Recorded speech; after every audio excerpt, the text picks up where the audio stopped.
Top.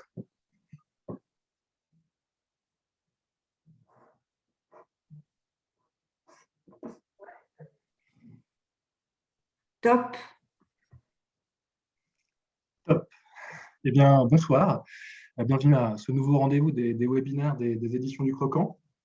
Comme la formule organisée par Catherine Sbinden, notre chargée de communication avec le concours de Louis Weber et Virgile Dallar-Mélina, marche plutôt bien, nous continuons dans cette formule qu'il faudra, et quoi qu'il en coûtera, il y aura une crise pandémique, on y sera, avant qu'on se retrouve dans des cafés, des librairies pour discuter des livres. Moi, c'est Arnaud Saint-Martin, donc je suis co-gérant des éditions du Croquant. Je vais animer ce webinaire ce soir. Nous échangerons à partir d'un ouvrage collectif intitulé Mépris de classe, l'exercer, le ressentir, y faire face. C'est un ouvrage qui a été coordonné par Nicolas Renaï et Pierre-Emmanuel Sorignet, tous deux sociologues, respectivement chercheurs à l'INRAE, au laboratoire Césaire à Dijon, et enseignant à l'Université de Lausanne et membre de l'Institut des sciences sociales, l'ACUS Lausanne.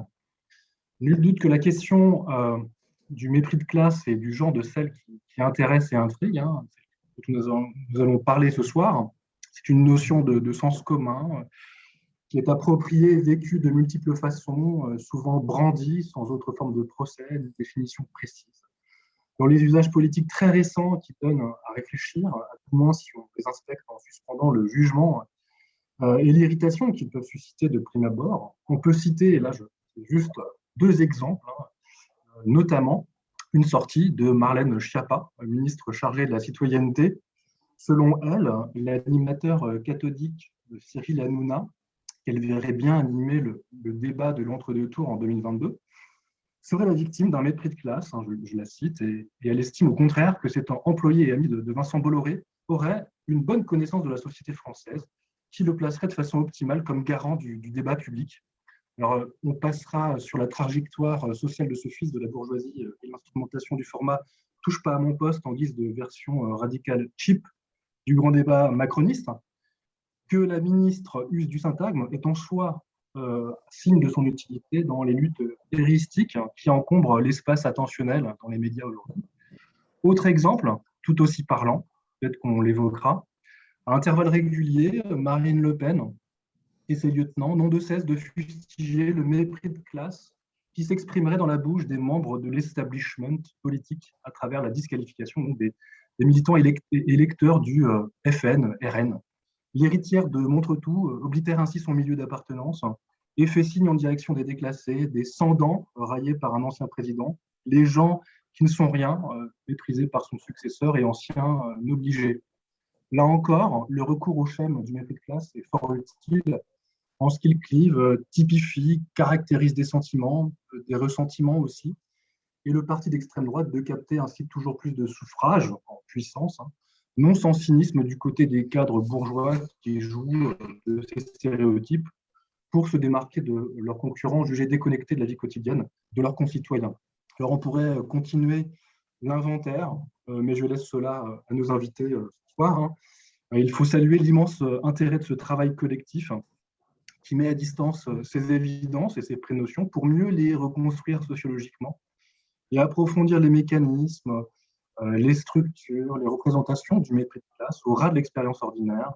On alterne entre les champs sociaux, les analyses s'articulent et l'on progresse au fur et à mesure de l'ouvrage vers une meilleure compréhension du phénomène que les sciences sociales, comme ils le disent dans l'introduction, n'avaient pas suffisamment envisagé en tant que tel. Là, ils le prennent sérieusement. Alors, j'en dis pas plus, et je laisse maintenant Nicolas Renaï et Pierre-Emmanuel Sorignet nous présenter ces recherches dans la première partie de ce webinaire.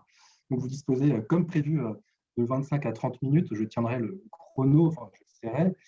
Après cette première phase de présentation, viendra le temps de la discussion, et je me chargerai de faire remonter les questions qui émergeront dans le chat de discussion sur la barrière de droite, plutôt pas les questions, plutôt le chat, et j'essaierai de faire en sorte que les questions se cumulent et qu'on progresse dans l'analyse tous ensemble et en évitant les doublons. Dernier élément, c'est filmé, et donc ce sera disponible pour le revisionnage en replay sur notre chaîne YouTube des éditions du Croquant. Donc, merci encore à Nicolas et Pierre-Emmanuel de présenter ce soir cet ouvrage important et je leur confie maintenant le micro. Merci Arnaud. Je vais commencer par introduire rapidement et merci à tous ceux qui sont présents. Malheureusement, le système Zoom là, ne permet pas de voir les gens. C'est un petit peu troublant parce qu'en fait, on voit trois têtes. Voilà, donc l'introduction, c'est autour très rapidement du fait que le mépris de classe, c'est une longue histoire. C'est-à-dire que, alors, on n'a pas fait un travail systématique de recension de l'expression ou de ses variantes. Néanmoins, on a repéré depuis la Révolution, en fait, dans les débats parlementaires, il y a déjà cette occurrence sur le mépris du peuple, le mépris des gens d'en bas, etc. Et il nous semble que, en fait, à partir des années 2000, le retour des classes sociales, comme ça a été appelé en sciences sociales, mais aussi au-delà, a favorisé la réémergence de cette expression, qui est devenue effectivement, comme le rappelait Arnaud, très populaire dans l'espace politique et médiatique, et aussi chez les intellectuels, puisqu'il y a eu il y a eu un très bon texte de Bernard Pudal dans le Monde Diplo, il y a eu des interventions de Savicki, de Colleval, etc., de beaucoup de collègues, ou Bernard Lahire. Mais à chaque fois, c'est un des points de départ de notre réflexion, c'est le fait qu'on en restait au débat public, à ce qui se passe dans le débat public, et donc, du coup, aux représentations sociales. Et nous, à partir de nos expériences respectives, à Pierre-Emmanuel et moi, dans nos enquêtes de sociologues, ça nous parlait plus que ça, c'est-à-dire que ça renvoyait à quelque chose qui nous semble beaucoup plus ancré dans les pratiques, dans les rapports quotidiens, les rapports sociaux du quotidien. Et donc, c'est pour ça en 2015, on a organisé une journée à Lausanne en invitant un certain nombre de collègues à qui on a posé cette question de l'usage ou pas de la catégorie de mépris de classe dans leur analyse. Est-ce qu'ils le faisaient? En général, non. Et s'ils l'appliquaient à leurs analyses à partir de terrains spécifiques, qu'est-ce que ça donnait? Alors, au-delà du mot mépris de classe, on pourra y revenir dans la discussion si besoin, mais il y a évidemment, au-delà du mépris de classe, d'autres notions qui sont utilisées, comme le racisme de l'intelligence dans un texte très important de Pierre Bourdieu, ou le racisme de classe qui avait donné lieu à un numéro collectif de la revue Critique sociale autour de Claude Grignon au début des années 90. Mais simplement, en fait, ce qui nous semble différencier le mépris de classe du racisme de l'intelligence ou du racisme de classe, c'est que ces deux expressions emploient le mot racisme et donc renvoient à des formes d'essentialisation de catégories de population dominées qui sont méprisées, mais parce qu'elles sont englobées, comme on le fait dans les logiques du racisme. Voilà. Et il nous semble que le mépris de classe n'engage pas forcément des formes d'essentialisation. Ça peut le faire, bien sûr, et ça peut être le cas, mais en fait, la catégorie, elle se renvoie beaucoup plus à des formes de réflexes sociaux dans les interactions. Et donc, l'idée de départ de ce travail collectif, c'est de sortir d'une seule analyse du débat public des représentations, mais d'observer et d'analyser les pratiques, d'où la spécificité d'entrée qu'on retrouve dans beaucoup de textes qui font l'ouvrage, mais aussi le numéro de Société contemporaine qui est paru juste avant, en janvier, et qui accompagne un peu l'ouvrage collectif. La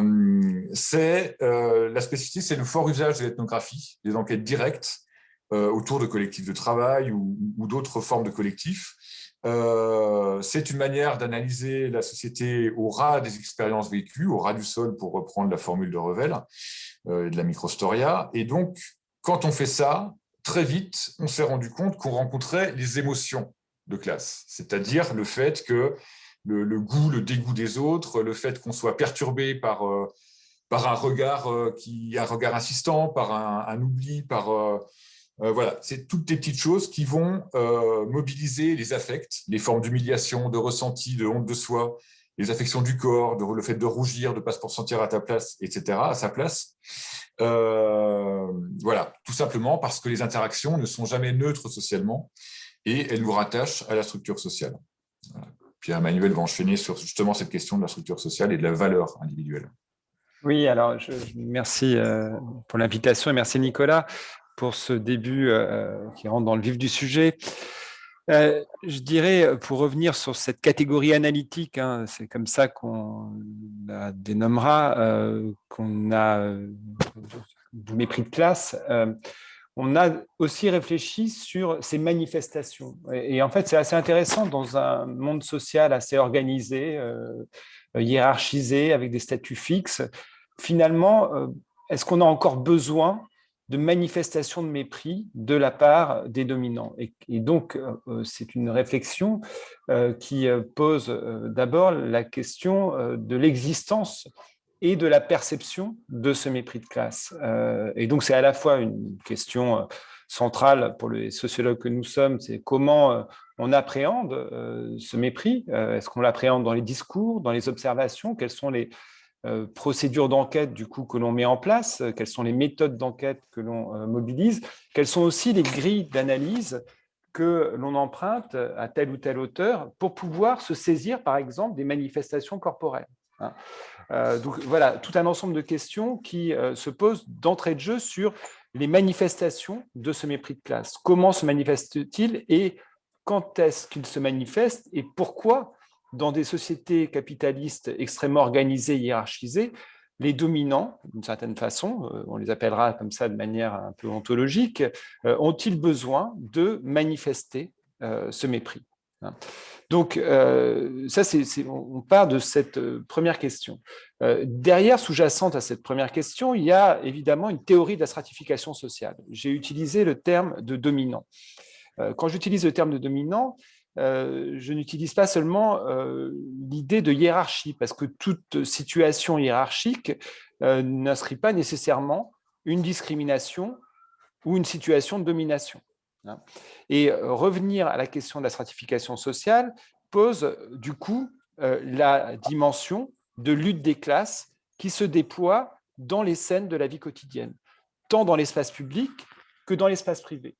Et du coup, la façon dont les agents sociaux, je dirais, subissent ces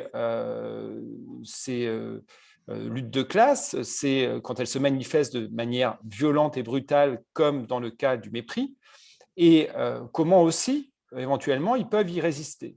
Par exemple, dans l'article de Gérard Noiriel, bon, on reviendra sur l'article d'Amélie Beaumont sur les palaces parisiens, où c'est une modalité spécifique de résistance, mais dans dans l'entretien que l'on a fait avec l'historien Gérard Noiriel, qui parle de la situation de sa mère, en fait, une des modalités de résistance des classes populaires, c'est quand ces classes populaires ont une forme de culture assez homogène et assez solide pour rester, entre guillemets, relativement indifférents aux représentations symboliques que leur proposent les dominants, les patrons, les bourgeoises qui emploient les femmes de chambre, etc., etc. Donc, c'est une dimension, il me semble, importante de penser que ces représentations, que c'est au niveau aussi des représentations symboliques que ça se joue, mais malgré tout, rester dans une dimension matérialiste, c'est-à-dire que la femme de chambre qui semble indifférente, au bout du compte, si elle se fait licencier, l'efficacité symbolique et matérielle du mépris se matérialise justement dans ce licenciement. Donc, pourquoi on pense le mépris en termes de verticalité? C'est parce qu'il peut y avoir des formes de résistance, et j'anticipe sur justement la forme de résistance symbolique des classes populaires ou des dominés face aux dominants, mais ces résistances ne se matérialisent pas dans un pouvoir matériel décisif sur la vie de ceux qu'elle désigne. Donc, cette dimension de lutte des classes qui se déploie dans les scènes de la vie quotidienne nous paraît centrale. Deuxième point qui renvoie à cette question de la structure sociale, c'est en sous-bassement la question de la valeur sociale et des formes de dépréciation de la valeur sociale qui nous obligent à penser en termes de ressources et de crédits sociaux dont les uns et les autres peuvent disposer. Et donc, penser le mépris de classe, c'est le penser aussi, finalement, au regard de la question de la valeur sociale des individus et des capacités qu'ils ont à résister. Et cette valeur sociale, elle recoupe plusieurs propriétés. Ça peut être la classe, le genre, l'appartenance territoriale, l'appartenance migratoire, l'appartenance ethnique, générationnelle. Jamais oublier la dimension générationnelle dans les variables que l'on mobilise, mais une de ces dimensions uniquement, je dirais, isolée, ne vaut rien par elle-même. Et du coup, et je reviens, ça va être le troisième point, à cette question des rapports sociaux de classe inscrits dans la vie quotidienne et de cette violence des rapports sociaux qui se manifeste et qui se manifeste par corps. Parce que, comme l'a souligné Nicolas, le mépris mobilise le registre des affects et de la honte. Et on en a plusieurs témoignages dans les différents papiers qui ont été proposés. Je pense évidemment au texte de Nicolas Spire où la question de la honte sociale est renvoyée de manière directe dans le regard qu'un chef de service d'un service hospitalier renvoie en ne regardant pas la personne, cette femme aide-soignante, qui pense qu'il s'adresse à elle, alors qu'il s'adresse en fait à la nouvelle venue aide-soignante, qui a un capital corporel marqué par un stéréotype de beauté féminin qui correspond à l'imaginaire de cet homme, et qui, en fait, je dirais, traverse le corps de cette aide-soignante qui est là depuis plus de 10 ans et dont il ne connaît pas le prénom, et qui a cru à un moment donné que dans le regard qu'elle pensait qu'il lui adressait, eh bien, il y avait une forme de reconnaissance de son existence sociale. Et c'est à la fin d'un entretien que Nicolas Spire recueille ce témoignage de cette femme qui tout d'un coup tombe en larmes, et avec une sorte de rage, traduit cette espèce d'humiliation qu'elle vient de subir, qui est une humiliation indissociablement de type machiste et de classe. Et je passe la parole à Nicolas qui va développer cette question justement des émotions de classe à travers son travail. Oui, là, en fait, la question de la valeur sociale sur laquelle vient de revenir Pierre-Emmanuel, elle est vraiment centrale. Et en fait, on s'est rendu compte avec les chapitres des différents collègues quand on travaille ensemble, mais aussi dans nos chapitres propres, que évidemment, les dominés, pour le dire de manière générique, ne sont pas tout nus, ne sont pas désarmés face aux logiques de mépris de classe qu'ils peuvent subir. Alors évidemment, on pense d'emblée au monde du travail. La majorité des chapitres de l'ouvrage sont consacrés à différents univers du travail et au syndicalisme. Le syndicalisme, c'est l'affirmation d'une force collective, et donc, de fait, cette force, elle protège. Mais cette force, on la trouve aussi ailleurs, plus fondamentalement, c'est-à-dire pas fondamentalement, mais plus de manière primaire, pourrait-on dire, dans les formes de quant à soi populaires. Les formes de quant à soi, c'est simplement des manières de réaffirmer sa valeur sociale, sa dignité, ou du moins de la préserver. Ça peut être Alf Lütke qui a développé cette notion. Prenez l'exemple d'un paysan à qui son maître, à la fin du XVIIIe, donnait des ordres et le paysan ne répondait jamais. Et la manière de ne pas répondre à ces ordres, qui était très directif, c'est une manière de lui dire que toujours tu m'intéresses, quoi. En gros, et je ferai ce que je voudrais. C'est une forme d'appropriation aussi du monde du travail, des directives qui nous sont données. Et alors, donc dans le chapitre, je développe le cas de Sébastien, qui est une vieille connaissance, puisque nous nous connaissons depuis au moins 25 ans, et un ouvrier pour lequel j'ai beaucoup de respect et d'admiration, notamment pour sa capacité à modifier ses aspirations et ses pratiques sociales, tout en restant ouvrier. C'est-à-dire que c'est quelqu'un qui a un vécu qu'il a énormément marqué enfant, contexte de désindustrialisation, de crise de la condition ouvrière, d'un décès précoce de son père, d'une prise en charge médicale de sa mère très précoce, le dernier d'une grande fratrie. Bref, mais tout en étant, il se trouve que je l'ai connu enfant, qu'on jouait dans le même club de foot, et à l'époque, ce qui m'impressionnait, moi qui étais un fils de petit bourgeois, qui venait pratiquer un loisir dans le club de foot, lui, c'était un chef de bande. C'était un copain, un jeune qui avait 2-3 ans de moins que moi, mais qui avait toujours autour de lui sa petite bande et qui affirmait une force collective, personnalisée à travers son propre cas. Et en fait, en racontant l'ensemble de l'histoire, enfin l'ensemble, elle n'est heureusement pas finie, mais la trajectoire de Sébastien, l'idée c'est de comprendre, d'essayer de répondre à une question simple, c'est est-ce que les dominés sont armés différemment pour faire face au mépris de classe? Donc oui, évidemment, ils le sont de manière différente, avec l'exemple des collectifs de travail qui peuvent exister ou pas. On connaît les dégâts de la désyndicalisation, etc. Mais aussi, dans les trajectoires personnelles, il y a des moments où, parce qu'on va bouger dans ses aspirations, bouger dans ses manières de penser le monde social et de penser son rapport aux autres, on va se fragiliser. Et c'est ce qui arrive à Sébastien, qui, après une aventure de 2 ans avec une kinésithérapeute, se fait mettre dehors Manu Militari, enfin, pas Manu Militari, mais d'un SMS lapidaire, casse-toi, toi et ta famille de cassos. Et donc, c'est sa valeur sociale en tant que telle qui est remise en cause, lui en tant que personne, mais aussi celle de ses enfants, puisque ses enfants, toi et ta famille de cassos, c'était l'ensemble qui était mis en cause.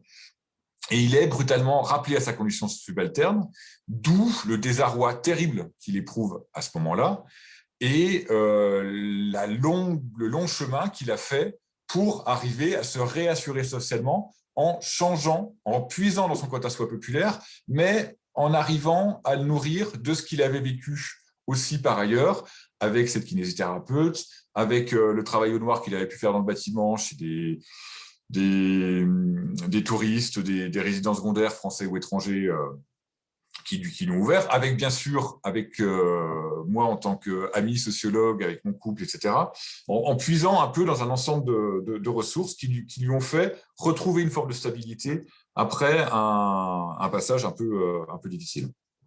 Voilà, alors pour finir, ces formes de résistance, juste un mot sur le papier. Alors, il y a différents cas, je l'ai dit dans l'ouvrage, qui sont développés. Il y a Romain Pudal sur les pompiers volontaires, Hugo Brett sur les éboueurs, Amélie Beaumont sur les employés des hôtels de luxe, Pierre-Emmanuel l'a déjà évoqué. Il y a aussi Philippe Longchamp sur les infirmières scolaires.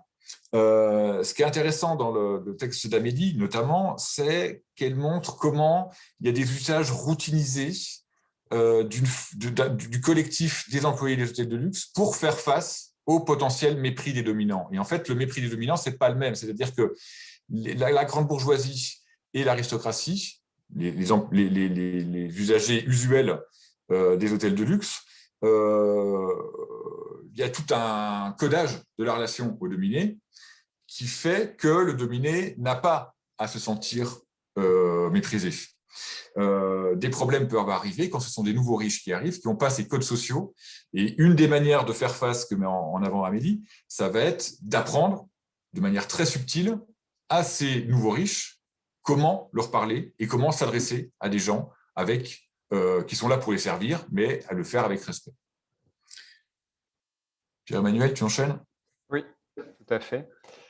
Alors, le monde du travail est un monde particulièrement intéressant à étudier et à enquêter parce qu'au quotidien, il stabilise des formes, je dirais, de domination routinisée qui parfois explosent, comme je vous l'ai cité dans l'exemple de Nicolas Spire ou dans le cas d'Amélie Beaumont, et rendre compte de ces inégalités structurelles de position qui se traduisent dans la capacité à dévaluer de manière radicale et rapide la valeur sociale de celui qui subit ce mépris.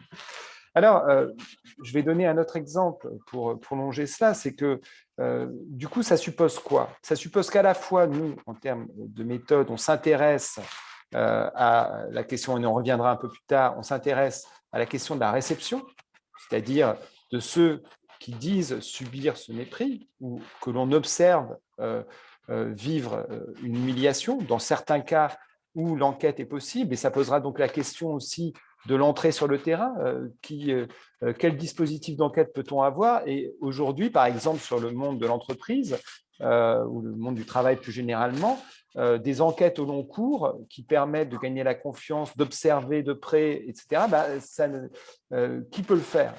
Est-ce que les sociologues peuvent le faire encore aujourd'hui, compte tenu des demandes académiques et des formes d'investissement dans les carrières qui sont indissociablement aussi des formes d'investissement dans les méthodes, l'ethnographie ayant un coût beaucoup plus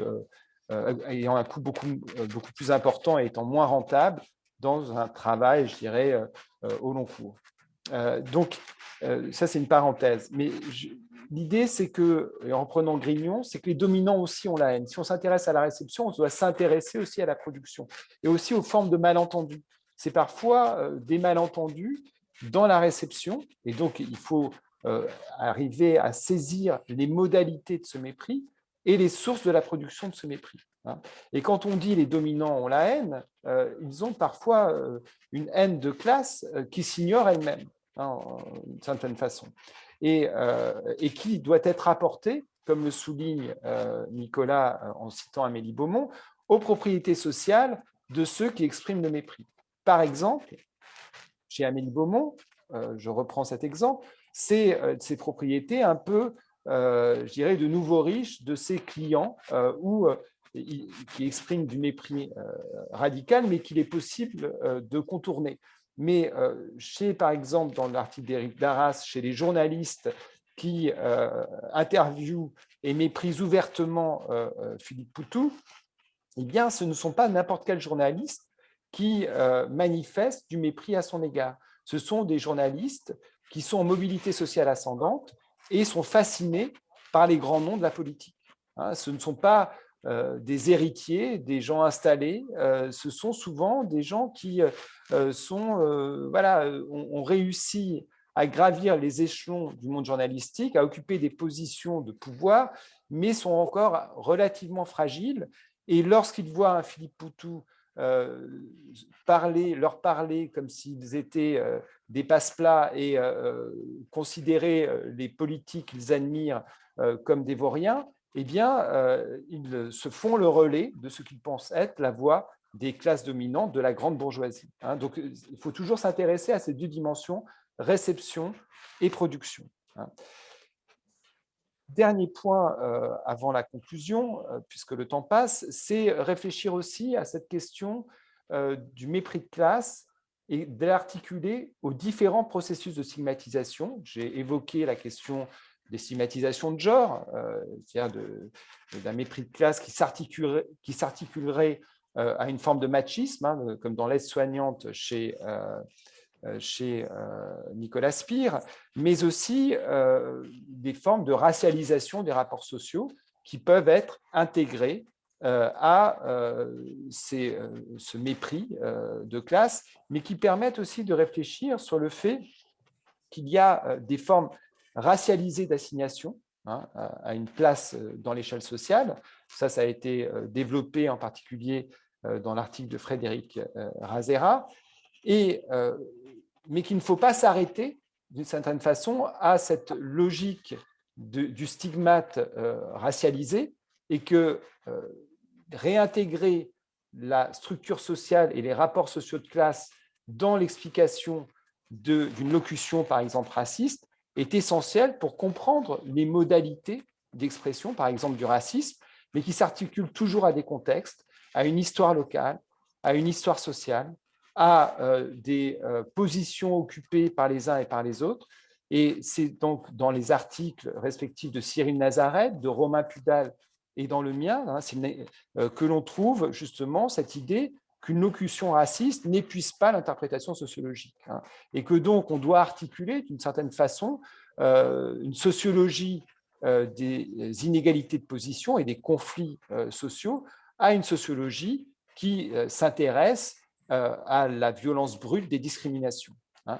Dans l'article que je propose dans l'ouvrage, c'est un cas assez particulier puisque j'évoquais tout à l'heure les modalités d'entrée dans le monde du travail. C'est en tant qu'expert CHSCT, c'est-à-dire conditions de travail, conditions d'hygiène et de sécurité, que j'ai été engagé par une société qui travaille donc sous le couvert des syndicats et qui, du syndicat CGT local de cette entreprise de microconnexion en banlieue parisienne, et qui a été attaqué, ce syndicat, par l'entreprise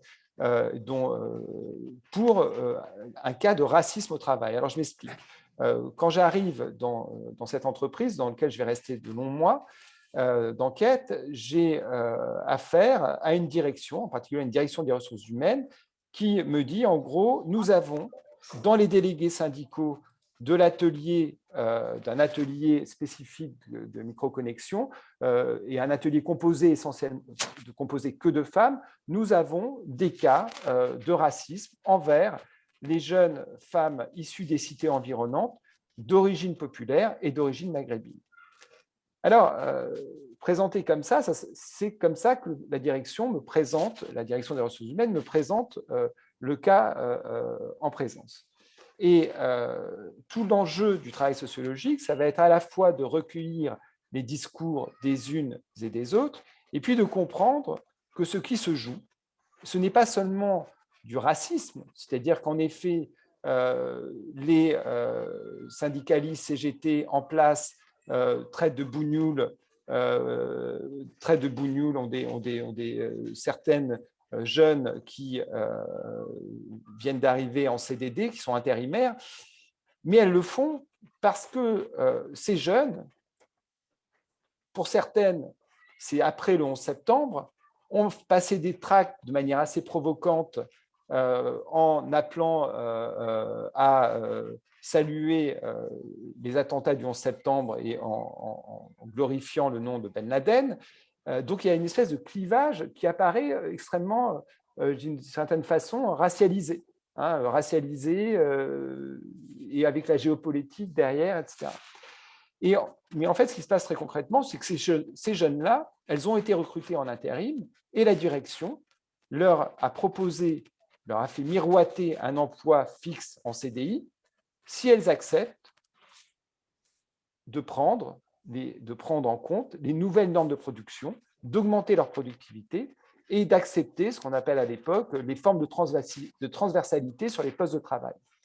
Donc, c'est un cas assez classique, à la fois générationnel, de positionnement social entre fractions de classes, des classes populaires, sachant évidemment que chez ces femmes déléguées CGT, eh bien, il y en a certaines qui sont d'origine maghrébine et d'origine polonaise, d'origine italienne, etc., donc issues aussi des vagues d'immigration, mais plus âgées, et qu'elles ont réussi à consolider des positions et un savoir-faire sur les postes de travail qui est remis en cause directement par ces jeunes femmes. Et il y a un conflit d'abord qui démarre sur ces questions de normes de production et de productivité et qui se solde après que des jeunes femmes aient protesté auprès du DRH. Lorsqu'elles descendent du bureau du DRH, elles reviennent avec un conflit racialisé. Et c'est l'idée aussi que pour comprendre l'élocution raciste, il faut aller aussi au cœur des articulations sur lesquelles elles se produisent et des articulations qui se jouent, par exemple, dans les modifications de l'organisation du travail, des modifications des postes de travail, en l'occurrence, et réintégrer, d'une certaine façon, en tout cas réintégrer l'articulation entre sociologie d'une discrimination au travail et sociologie d'une modification de l'organisation du travail globale et sociologie des générations. Donc, ça fait plusieurs axes qui permettent de sortir juste du discours finalement proposé par la direction, qui est celui des rapports sociaux racialisés. Et je terminerai sur ce point en montrant que finalement, dans les classes dominantes, les logiques de révélation des discriminations en tout cas de genre, de race, sont davantage rentables que celles des inégalités sociales et des conflits de classe, hein, évidemment, parce que ça concerne, du coup, la question de la redistribution. Alors, pour terminer, et j'embrayerai sur la conclusion, finalement, vous avez vu ici que les différentes enquêtes qui ont été proposées, elles prennent en compte à la fois la dimension structurelle des rapports sociaux, les situations et la contextualisation des situations. Je pense en particulier aussi là au texte de Cyril Nazareth sur une bagarre dans un club de foot entre jeunes de cité et jeunes de milieu rural qui se solde là encore par une condamnation de la part des instances dirigeantes du foot régional sur le racisme supposé sur justement l'expression d'un habitus de classe populaire déviant de la part des jeunes des quartiers qui sont venus jouer au foot dans le club rural, et où se déclencher la bagarre. Je vous renvoie au texte qui est extrêmement intéressant, hein. Mais c'est toujours cette question de l'articulation entre contextualisation et structure qui nous semble centrale, mais aussi l'articulation entre producteurs du racisme, producteurs de la discrimination et du mépris, et producteurs et récepteurs de ce mépris. Je vais passer la parole à Nicolas. Et juste par parenthèse, le texte auquel fait référence de Cyril Nazareth, il est dans le numéro de Société contemporaine, de même que celui d'Elie Guéraud et celui de Raphaël Chalier, qui sont tous les deux aussi très passionnants. Enfin, ceux qui ont la curiosité d'aller plus loin, au-delà du bouquin, vous pouvez aller voir. Et aussi, bien sûr, l'introduction théorique que l'on fait, qui accompagne le travail collectif. Et juste pour finir, moi, ce que je voulais dire, c'était que tel qu'on l'a vécu avec Pierre-Emmanuel, c'est une vraie expérience intellectuelle collective qu'on a vécue. C'est-à-dire qu'en fait, au départ, on s'est posé tous les deux cette question du mépris de classe. Qu'est-ce que ça, voilà. Et puis, on l'a posé à différents collègues. Et il y en a une quinzaine qui ont suivi et qui ont travaillé avec nous jusqu'à ces deux publications. Et en fait, on a réussi, ce qui, moi, personnellement, me posait beaucoup de soucis, à sociologiser une catégorie d'espace public qui sont pas toujours évidentes à contrôler, à maîtriser. Tout ça par un empirisme, par une théorisation ancrée dans l'empirisme. Voilà. Et pour finir, le point qui est central, si on veut faire œuvre de sociologue, c'est évidemment de ne pas soi-même mépriser les dominés, mais pas que les dominés, mépriser l'ensemble du corps social que l'on étudie. Et c'est pas forcément simple, parce qu'il faut un gros travail réflexif, individuel et collectif pour arriver à ça, pour arriver à contrôler son propre moralisme, parce que le sociologue peut très rapidement devenir donneur de leçons. Voilà, je m'arrêterai là et je suis très heureux de découvrir les questions qui vont nous être posées.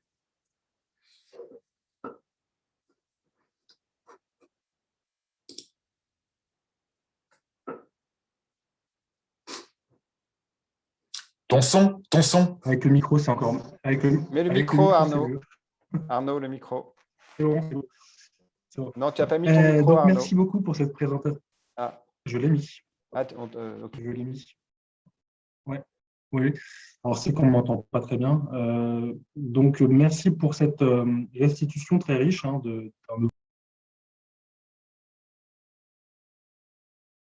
Bon, je crois qu'Arnaud a un souci avec... Alors, le temps qu'il se reconnecte, on peut peut-être répondre à la question de Michel Quebel. Sur le chat, on a vu la notion... Voilà Arnaud, mais Arnaud. en locage connu. Ouais, me revoilà. Vas-y, à toi. Désolé, franchement. Donc, oui, j'allais poser une question.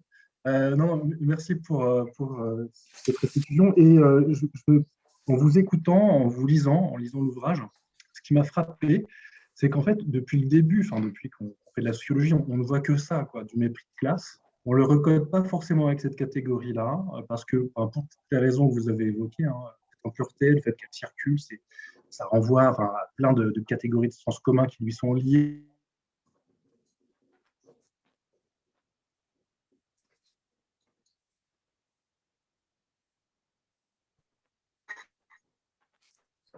On n'entend pas. Hein.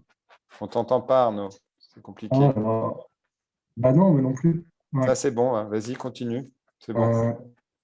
Ouais, bon, je suis vraiment navré. Je vais poser une question très courte alors à ce moment-là. Hein. Et je vais enlever ma caméra, ça sera mieux. J'arrête la vidéo. Vous n'aurez pas ma tête, tant pis.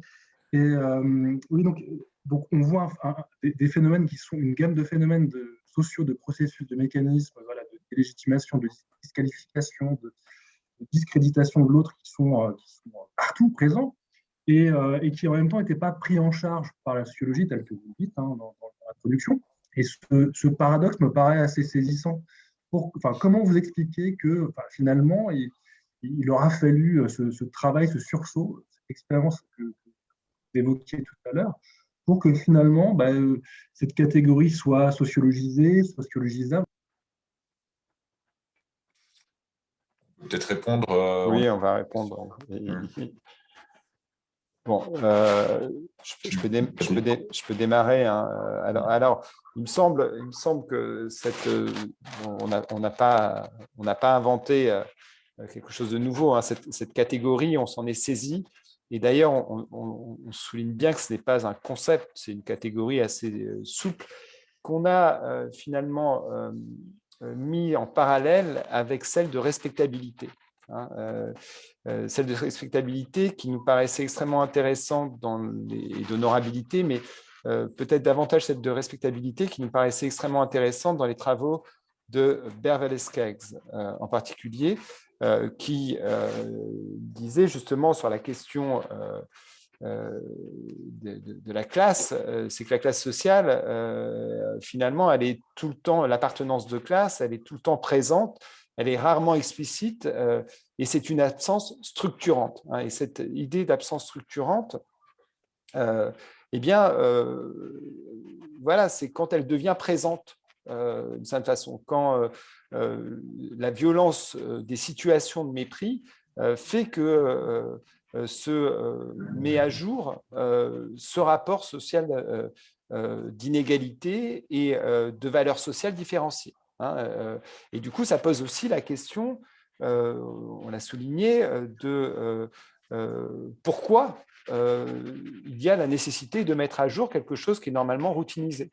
Hein, je veux dire, les situations de mépris, elles ne sont pas, en tout cas d'expression du mépris, elles sont aussi coûteuses pour ceux qui dominent, d'une certaine façon. C'est-à-dire que ça révèle quelque chose de leur position, mais aussi peut-être, lorsque ça se déroule bien, il n'y a pas besoin de l'exprimer tel quel. Enfin, je veux dire, il y a une espèce d'accord implicite. Hein.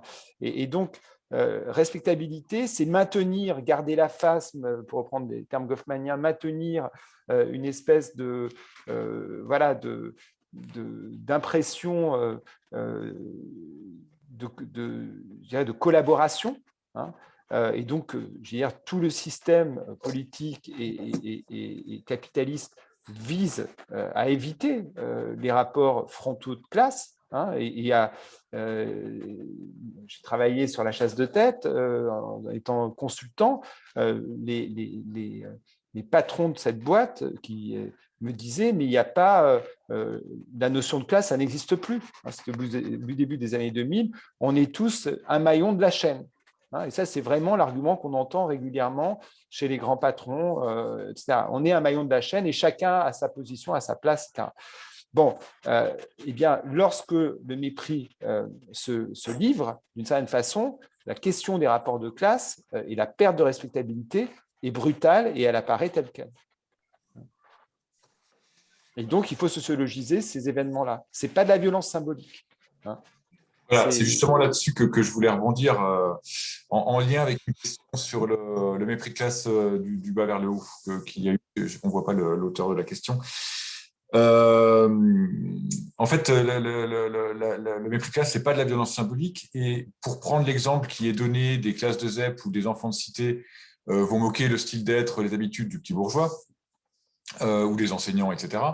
En fait, pour nous, je pense en fait à la formule extraordinaire de Francine Muel-Dreyfus, qui, racontant ses premières expériences d'enquête avec l'équipe de Bourdieu au CSE, d'enquête sur l'amour de l'art dans les musées, elle raconte qu'elle interviewe un ouvrier dans un musée, et ces questions, elle se les retourne, elle se les reprend en pleine face. Le mec, pour le coup, elle a le sentiment d'être méprisée, et en fait, elle ne le dit pas comme ça.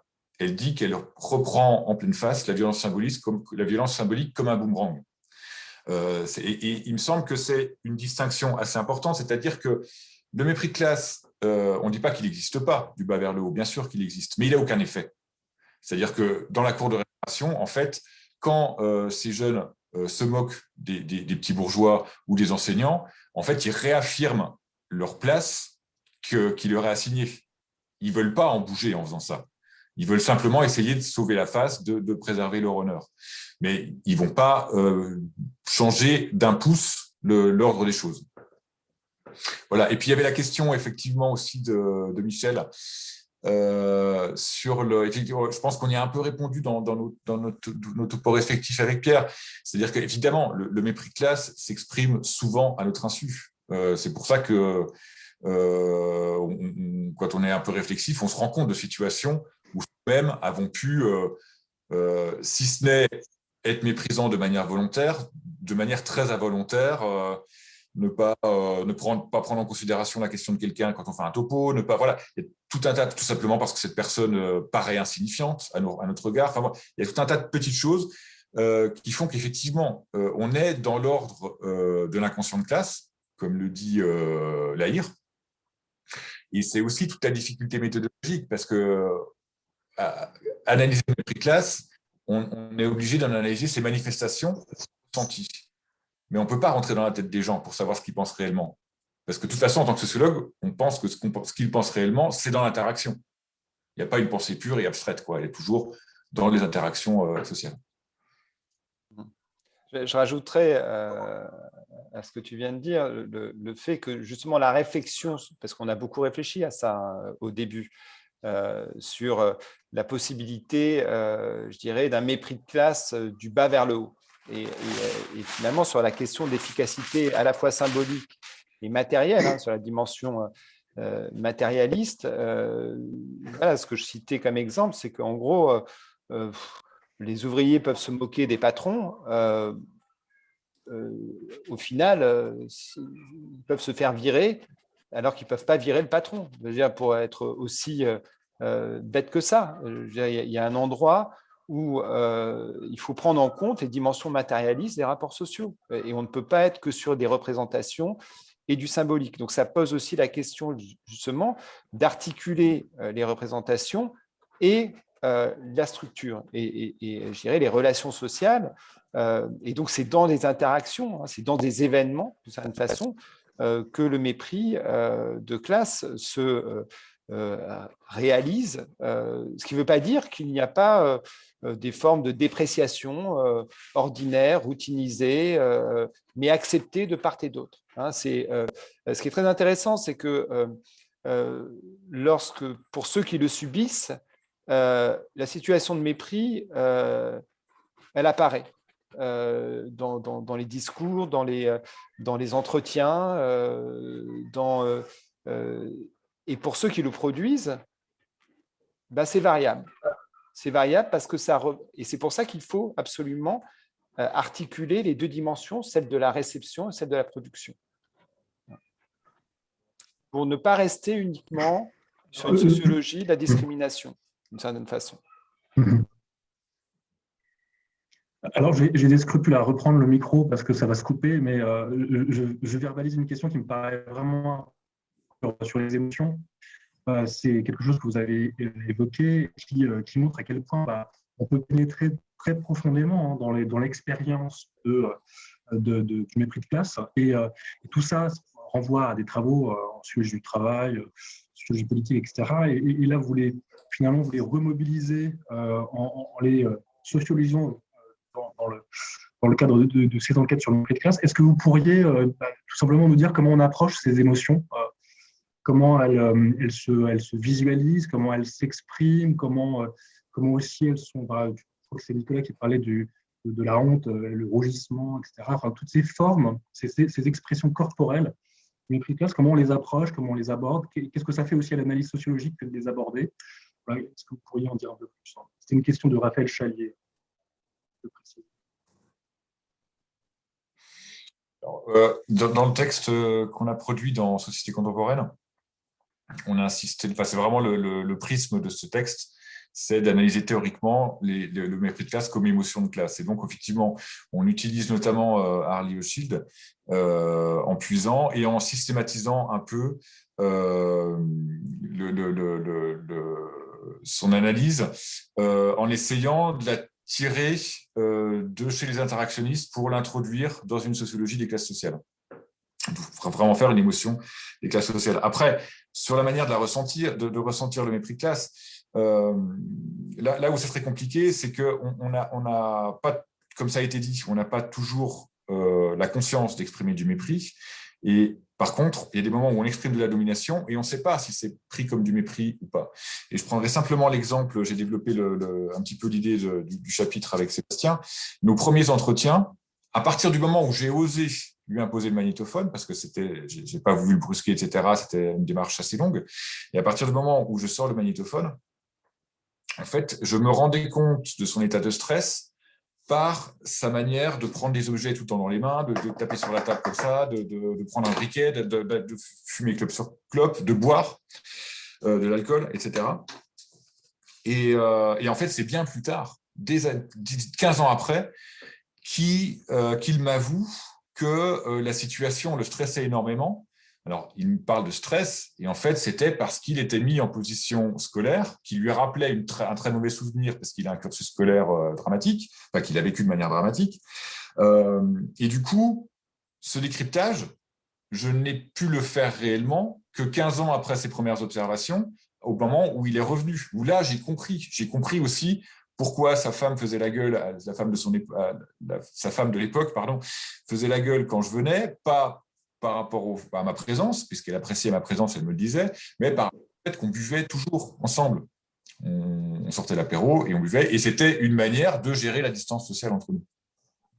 Pierre, sur cette émotion, tu veux compléter? Oui, je vais compléter, ça me semble très important. Alors, c'est assez épineux parce que, du coup, est-ce que ça signifie que parce que celui qui dit qu'il a été méprisé doit être considéré comme véritablement méprisé? Et, en fait, parce qu'on peut se poser cette question sous cet angle moral, d'une certaine façon. C'est pas notre objet. Notre objet, c'est de recueillir son discours et de recueillir ses sensations et l'articulation de ces sensations d'avoir été humilié, méprisé. Si on n'a pas assisté en tant qu'enquêteur, ethnographe à la situation, et puis c'est de comprendre ce qui s'est joué du côté des producteurs. Hein. Mais ça n'invalide pas le fait que le producteur peut parfaitement dire non, je ne pensais pas faire ça comme ça. Mais du coup, c'est pour ça qu'il faut réintroduire la question des rapports sociaux de classe, parce qu'évidemment, les habitudes de classe créent dans certaines situations, dans leur confrontation, des moments d'humiliation pour ceux qui ont moins de ressources, qui sont démunis et qui prennent de plein fouet des choses qui apparaissent absolument anodines pour ceux qui les ont produites. Donc ça, c'est vraiment cette question de l'objectivation l'articulation de cette dimension structure et interaction. Un autre point, c'est méthodologique, c'est on peut saisir évidemment, en particulier quand on fait de la sociologie du travail, et il me semble que c'est un point important, parce que parfois, le fait d'être uniquement sur des logiques de sociologie, de discrimination, c'est-à-dire de recueillir le discours uniquement de ceux qui subissent ou disent avoir subi des discriminations et de le valider comme tel, et d'en faire tout un appareillage théorique fort, eh bien, il me semble que si on fait de la sociologie du travail, on rentre dans la complexité des rapports sociaux au travail. Et si on fait de l'ethnographie du travail, ce qui relativement compliqué aujourd'hui, hein, le monde de l'entreprise est compliqué, etc., eh bien, on arrive à articuler ce qui relève des discriminations et ce qui relève articuler discrimination et rapport sur le cas. Je donne un exemple qui n'est pas dans le bouquin, qui est davantage dans l'introduction à la société contemporaine, mais qui renvoie à des papiers que j'ai faits sur le monde culturel. Hein. Et c'est très intéressant parce que Gérard Noiriel nous soulignait dans l'entretien que l'on a fait avec lui dans l'ouvrage que le monde de la culture était certainement un des univers sociaux où les manifestations de mépris pour ceux qui n'en étaient pas issus ou donc qui n'avaient pas les propriétés sociales afférentes, c'est-à-dire classe moyenne sud, pour dire vite, eh bien, ils le vivaient de plein fouet. Et donc, moi, en tant qu'ethnographe, danseur, j'ai pu assister à des séquences voilà, où tout d'un coup, un danseur d'origine maghrébine et d'origine populaire, très musclé, très dans la dimension viriliste de l'expression corporelle, était utilisé par un chorégraphe issu des classes sup, qui était ravi d'avoir un danseur d'origine maghrébine, parce que ça le validait dans l'espace des productions chorégraphiques avec cette tonalité racialisée, hein, qui est quelque chose aussi qui, dans nos espaces intellectuels et les espaces artistiques, peut être véritablement valorisé. Eh bien, en fait, sans s'en apercevoir, ce chorégraphe faisait à la fois du racisme assez basique, hein, d'exotisation, et en même temps des formes de représentation stéréotype de ce qu'est la virilité en milieu populaire. Hein. Donc, ça s'articulait à la fois avec cette représentation de l'arabe dangereux, mais qui était aussi issu de ce qu'il savait des origines sociales. Hein. C'était un gars qui était d'origine fils d'ouvrier, qui avait vécu en cité et qui avait été dealer dans sa cité. Mais j'ai vu exactement la même chose dans les années 90 avec un danseur fils de maçon d'origine italienne et qui était systématiquement utilisé par des chorégraphes issus des classes sup pour la dangerosité, et là je cite de mémoire certains chorégraphes, qu'il dégageait sur scène. On a d'autres questions, je crois, Arnaud. On ne t'entend plus. Mais le son. Ah, ça y est. Oui, Bon. les questions, enfin, moi, j'ai pas d'autres questions qui s'affichent. J'ai relancé. Enfin, peut-être que vous les voyez, moi, je les vois pas oui. en tout cas. D'accord. Non, j'ai peut-être une question sur ce qu'on appelle l'interculturel. Vos terrains sont surtout français. Pourquoi pas, hein, c'est pas un problème. Est-ce que enfin, même si tu as pointé une situation qui pourrait favoriser ce genre de déplacement, mais Pierre-Emmanuel, est-ce que vous envisagez des prolongements sur des terrains plus lointains où vous auriez d'autres versions de la stratification sociale, d'autres valeurs associées à la domination, à l'expérience de la domination? Est-ce que c'est quelque chose que vous avez en tête, que vous avez envie de prolonger plus tard? Est-ce que vous êtes en contact avec des chercheurs, tu vois, des sociologues américains ou espagnols, qui eux aussi seraient tentés peut-être explorer cette dimension du mépris de classe sur leur propre terrain? D'ailleurs, est-ce que eux recodent, enfin, dans d'autres sociologies que la sociologie française, est-ce que ces problèmes-là sont codés avec une notion qui serait plus ou moins liée à celle du mépris de classe? Enfin, est-ce que c'est une question que vous vous posez pour les recherches à venir? Nicolas, ton micro. Non, alors on va attendre de voir déjà le succès que va connaître ce bouquin. Non, plus sérieusement, dans le texte théorique de société contemporaine, on utilise beaucoup certains sociologues états-uniens. Philippe Bourgois en particulier. Voilà, notamment, oui. Mais en fait, ta question, Arnaud, me faisait penser à la thèse de Guillaume Vadot, qui l'a soutenu il y a 2 ans sur les plantations sucrières, au Cameroun. Et en fait, il fait un travail qui, moi, m'a beaucoup appris parce qu'il mobilise énormément toute l'anthropologie, la sociologie, la science politique africaniste, toutes ces sciences sociales que, personnellement, je connais de mal et je maîtrise encore moins. Et ce qui est assez passionnant, c'est qu'il étudie dans les différentes formes, les différentes séquences où il y a des rapports interethniques entre les différents types d'ouvriers et d'ouvrières, parce qu'il y a aussi beaucoup de femmes qui travaillent dans l'implantation. Ce qui ressort du rapport racial au sens où tous les chefs, les ingénieurs sont des Belges ou des Français ou des Anglais, donc des Blancs, on est en situation postcoloniale. Et puis tout ce qui renvoie à des formes d'appartenance à l'usine ou au village. Tout ce qui renvoie et qui en fait vont rejouer toutes les relations interethniques qui se jouent. Voilà, donc c'est une manière de ne pas répondre à ta question, mais de dire qu'effectivement, il y a beaucoup à aller chercher, notamment bien sûr aux États-Unis, mais pas seulement, aussi pour ce que j'en connais, pour ce que j'en ai découvert dans toutes les études africanistes. Je rajouterais que là, j'ai lu récemment un article d'Emmanuel Saada sur le métissage et qui articule parfaitement la question de la classe et la question coloniale. Enfin, voilà. Donc, elle est actuellement à Columbia, aux États-Unis. On a beaucoup utilisé Philippe Bourgois. Après, moi, c'est davantage, si je dois prolonger cette réflexion, ce sera davantage sur des terrains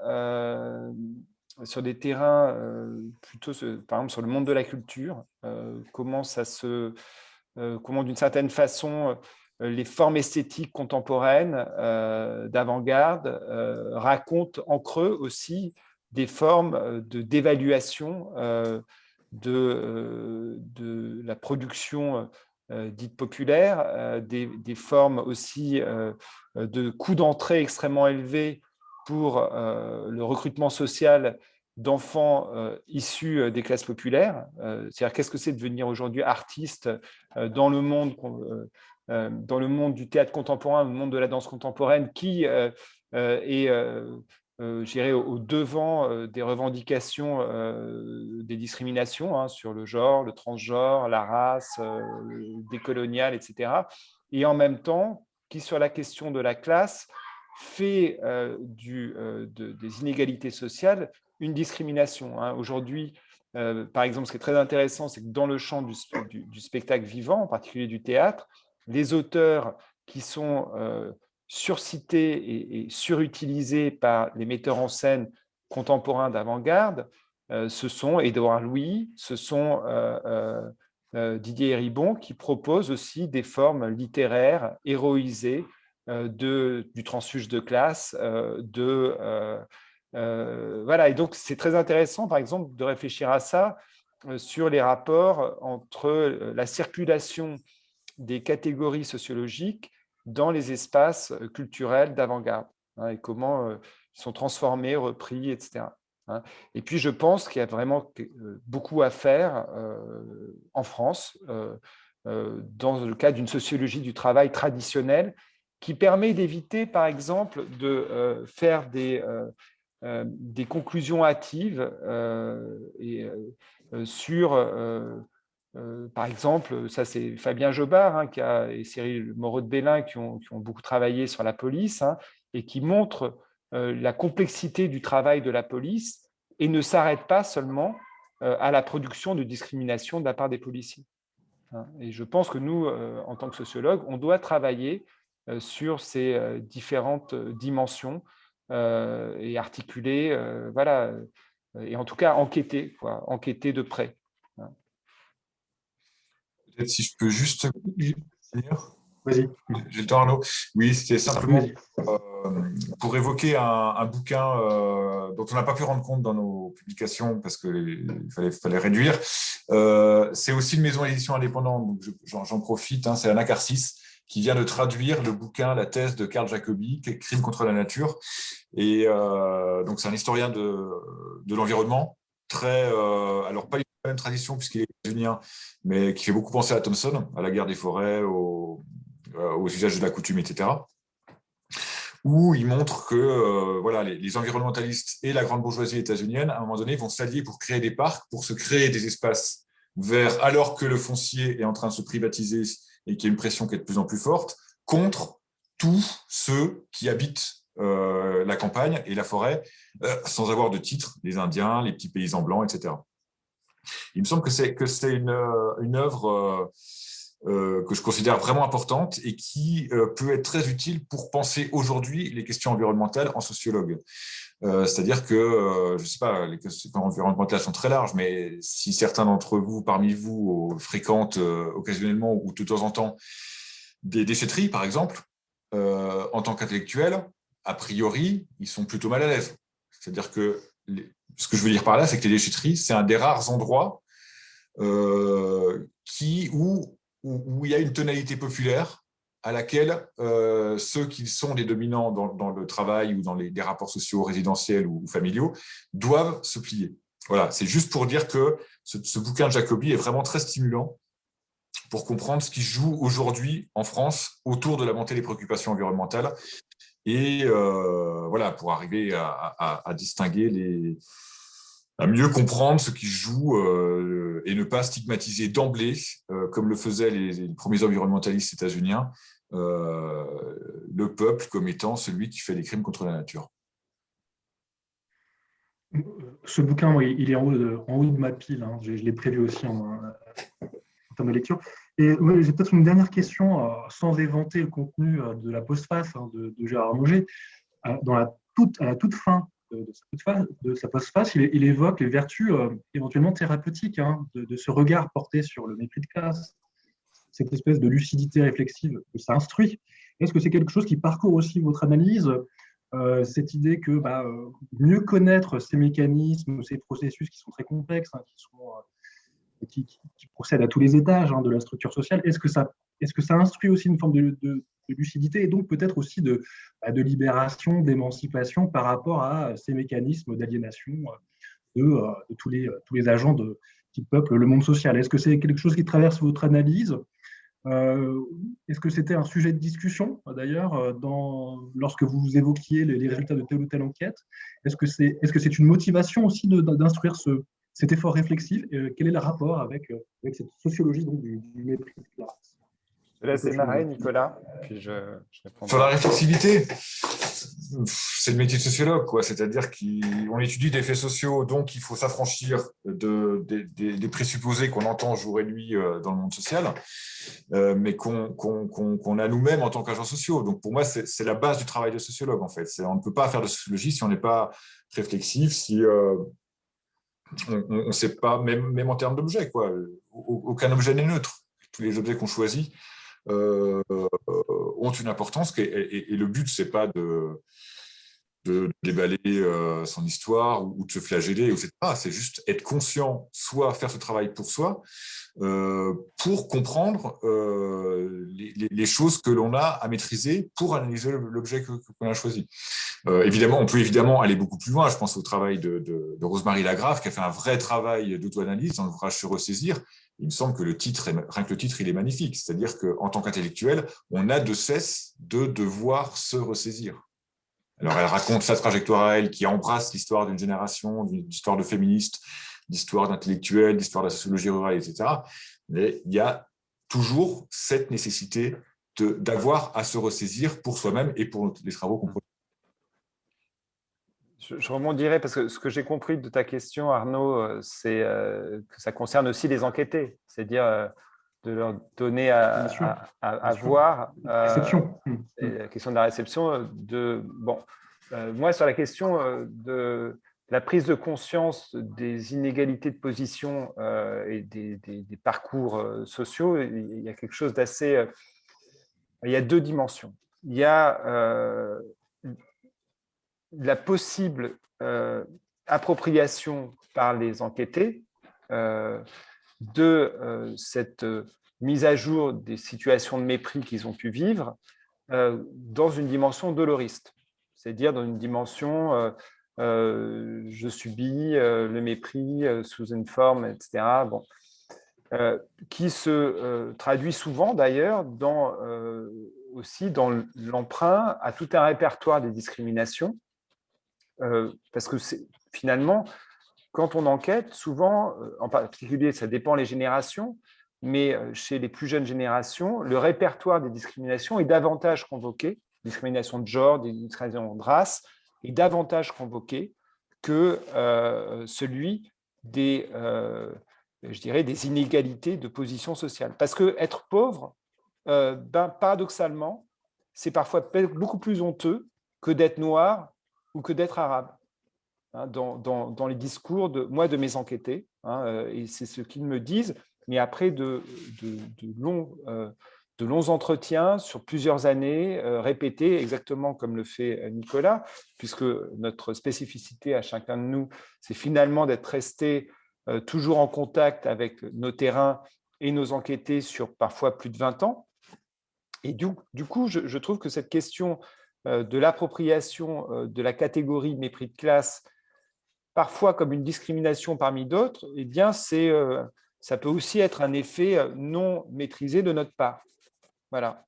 En tout cas, voilà. Il y a une deuxième chose aussi, c'est que finalement, articuler, et je reviens là-dessus, la question des discriminations et la question de la structure sociale, c'est quelque chose qui n'est absolument pas nouveau. On n'a absolument pas inventé la poudre. C'est quelque chose que Norbert Elias a largement travaillé dans son expérience personnelle et dans son expérience de sociologue. Je rappelle que Norbert Elias, dans les années 30, est sioniste et marqué par les revendications de la part du mouvement sioniste d'échapper aux menaces de l'oppression des nazis qui sont en train de monter, et les sionistes font reposer leur représentation sur l'appartenance spécifique à être juif. Et là où il fait œuvre de sociologue, Norbert Elias, c'est qu'il va réintégrer cette dimension de ces caractéristiques propres à cette population juive d'Europe centrale, et il ne veut pas y voir un obstacle à leur intégration.